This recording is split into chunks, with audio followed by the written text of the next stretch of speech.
Skaneri i doganori instaluar në kalatën lindore të portit të Durrësit nga kompania koncesionare Rapiscan ka rinisur funksionin më 7 shtator. Kontenierët apo të gjitha mjetet e tjera të transportit të mallrave të import-eksportit apo edhe tranzit, pas rishikimit të marrëveshjes koncesionare janë të detyruar të paguajnë një faturë doganore prej 22 euro për çdo deklarat transporti. Deri këtu çdo gjë duket normale, po ku qëndron absurdi?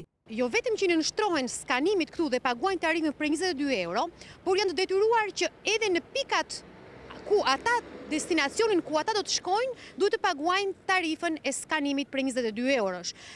Për shembull, bizneset që operojnë në Tiranë dhe zhdoganohen në Tiranë, pavarësisht se atje nuk ka një pikë skanimi të ngritur dhe funksionale, paguajnë 2 tarifa, një në portin e Durrësit edhe një në doganën e Tiranës, po kjo gjë ndodh edhe në doganat e tjera. Kjo është konfirmuar edhe nga shoqata e transportuesve ndërkombëtar, ku automjetet që kalojnë tranzit nga Durrësi për në Tiranë janë të detyruar të paguajnë fillimisht tarifën 22 euro në portin e Durrësit dhe të njëjtën shumë për çdo deklarat në doganën e Tiranës, ndonse nuk kryhet kontrolli.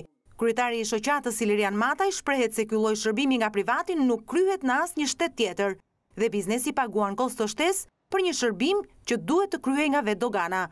Madje shoqata e transportuesve shpreh shqetësimin edhe për pagesën që kryhet në pikat doganore që nuk kanë skanera të instaluar. Sot, përveç se është futur, do thënë që edhe sikur të kesh 10 deklarata doganore me nga 1000 euro, ti do të për secilin prej tyre do të paguash nga 22 euro, por me fortë është që dhe ajo, si të absurditeti, është që do të paguaj dhe atje ku nuk ka skaner, do të paguajnë edhe të gjitha ato kamiona që nuk do skanohen. Kështu siç është sot, është thjesht për të mbledhur para dhe për t'ia çuar dikujt ato para. Pagesa e shërbimit të skanimit, sipas Mataj, do të ndikojë në uljen e konkurrenshmërisë së porteve shqiptare nga mjetet tranzit që zgjedhin të kalojnë nga Shqipëria. Problem shqetësues që mendoj unë që duhet ta shofi dhe shteti shqiptar, është edhe problemi i pagesës që do të bëjnë kamionat e huaj që kalojnë tranzit në Shqipëri.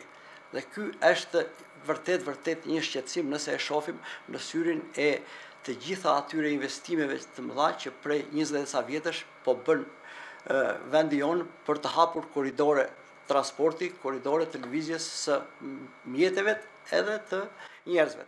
Në këtë rast, do të thënë, kemi humbur 2 fish, pra kemi humbur, do të thënë, edhe për veten tonë, kemi humbur edhe nga ato të ardhura që ne siguronim nga kalimet tranzite të mjeteve të huaja. Shoqata e transportuesve ndërkombëtar i kërkon qeverisë që të mos i konsiderojë të mbyllura marrëveshjet me kompaninë koncesionare Rapiscan, por të vijojë negociatat për zhvlerësimin e kësaj marrëveshjeje, pasi biznesi shqiptar ndihet i diskriminuar.